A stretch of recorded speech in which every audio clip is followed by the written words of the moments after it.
আসসালামু আলাইকুম প্রিয় সুধী, স্বাগতম সবাইকে মাহে রমজানের শুভেচ্ছা। গত 2 দিন হলো আমাদের নবনির্বাচিত বিএনপি জোট শপথ গ্রহণ করে দেশের দায়িত্বভার নিয়েছেন।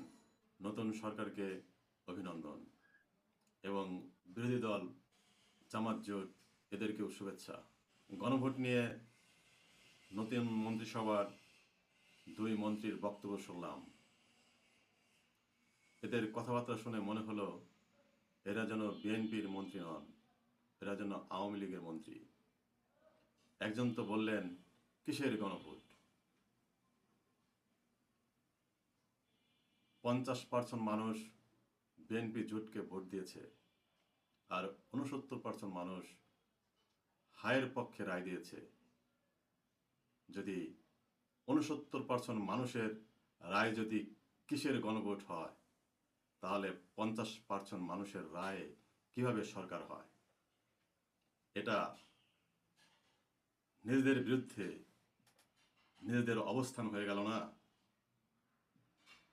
দেশের মানুষ এখন আর অত বোকা নেই।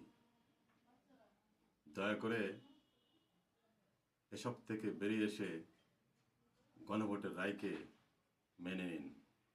এটা দেশের জন্য মঙ্গল, জাতির জন্য মঙ্গল হবে।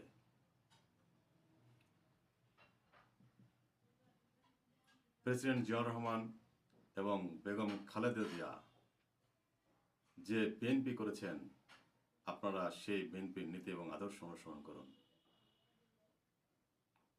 বেগম খালেদা জিয়া বলেছেন, বিদেশে আমাদের কোনো প্রভু নেই, আমাদের বন্ধু আছে। শহীদুদ্দিন চৌধুরী আইনি একটি কথা বলেছেন, সবাইকে বিশ্বাস করা যায়, কিন্তু আওয়ামী লীগকে বিশ্বাস করা যায় না। আওয়ামী লীগ তো ফ্যাসিস্ট হয়ে উঠেছিল, তবু তার সময় লেগেছিল 7 বছর। আপনারা প্রথম দিন থেকে যেভাবে কথা বলা শুরু করেছেন, জাতি নিশ্চয়ই এটা আশা করে না। জাতির আগামী দিনের ভরসা জিয়া রহমান এবং বেগম খালেদা জিয়ার সন্তান মাননীয় প্রধানমন্ত্রী জনাব তারেক রহমানের উপর। উনি নিশ্চয়ই ভুলে যাননি ওনার বাবাকে কারা হত্যা করেছিল, ওনার মাকে কারা তিলে তিলে মৃত্যুর দিকে ঠেলে দিয়েছে, এবং ওনাকে কারা ফ্যানের উপর ঝুলিয়ে নির্যাতন করে কোমর ভেঙে দিয়েছে এবং দেশ থেকে বাধ্য করেছিল। একজন সাধারণ নাগরিক হিসেবে আমার এটা মনে করে দেওয়ার বিষয় নয়। উনি নিশ্চয়ই সেটা ভালো বোঝেন এবং দেশবাসী ওনার উপরে আস্থা রেখেছেন। জুলাইকে অস্বীকার করা মানে এখন নিজেদেরকে অস্বীকার করা।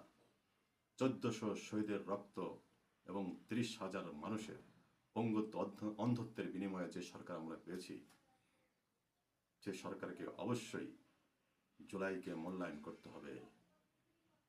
তাহলে নিজেকেই অবমূল্যায়ন করা হবে। জনাব তারেক জিয়া বলতেন, সবার আগে বাংলাদেশ।